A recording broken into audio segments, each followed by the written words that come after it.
আসসালামু আলাইকুম, সবাই কেমন আছেন? আশা করি সবাই ভালো আছেন। আজকে আপনাদের জন্য নতুন একটা ভিডিও নিয়ে আসছি।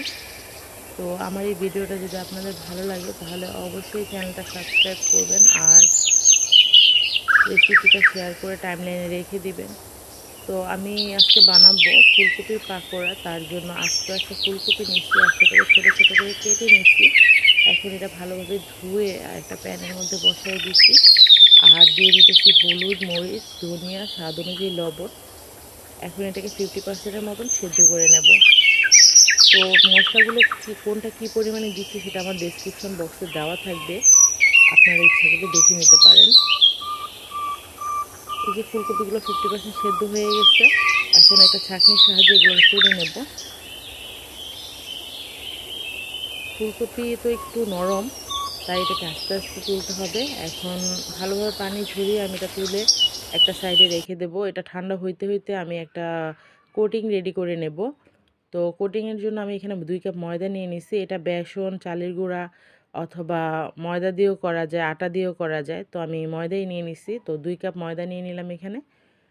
2 কাপ ময়দার সাথে আমি এখানে মরিচ গুঁড়ো, ধনিয়ার গুঁড়ো আর দিয়ে দিছি চাট মশলা।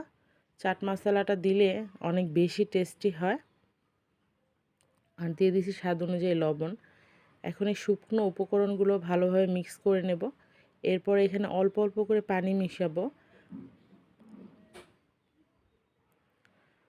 একবারে পানি ঢেলে দিলে ব্যাটারটা হয়তো বা বেশি পাতলা হয়ে যেতে পারে, তাই আমি অল্প অল্প করে মিশাইছি। এই কাজটা একটু ধৈর্য সহকারে করতে হবে, আস্তে আস্তে মিশাইতে হবে আর সময় নিয়ে করতে হবে, নয়তো যে দানাদার থেকে যেতে পারে। আমার মেশানো হয়ে গেছে। এখন ফুলকপিগুলো এটার মধ্যে চুবিয়ে চুবিয়ে তুলে ফেলবো। আর ওইদিকে আমি কড়াইয়ের মধ্যে তেল গরম হইতে দিছি। তেলটা একদম গরম হইতে হবে, ঠান্ডা হইলে ময়দার কোটিংটা ছেড়ে যাবে। তেল ভালোভাবে গরম হয়ে গেছে আর আমিও ফুলকপিগুলো একটা একটা করে দিয়ে দিতেছি।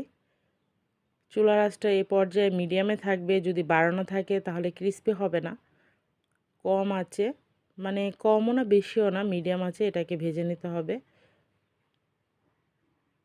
এটা ভাজা হয়ে গেলে এটা ধনিয়া পাতা, চাটনি অথবা টমেটো সস দিয়ে খেতে অসাধারণ মজা লাগে। এই শীতে কিন্তু বাচ্চাদের আপনারা এটা রেডি করে দিতে পারেন আর এটা একটা স্বাস্থ্যসম্মত খাবার। আল্লাহ হাফেজ, সবাই ভালো থাকবেন। আবার দেখা হবে নতুন কোনো ভিডিওর সাথে।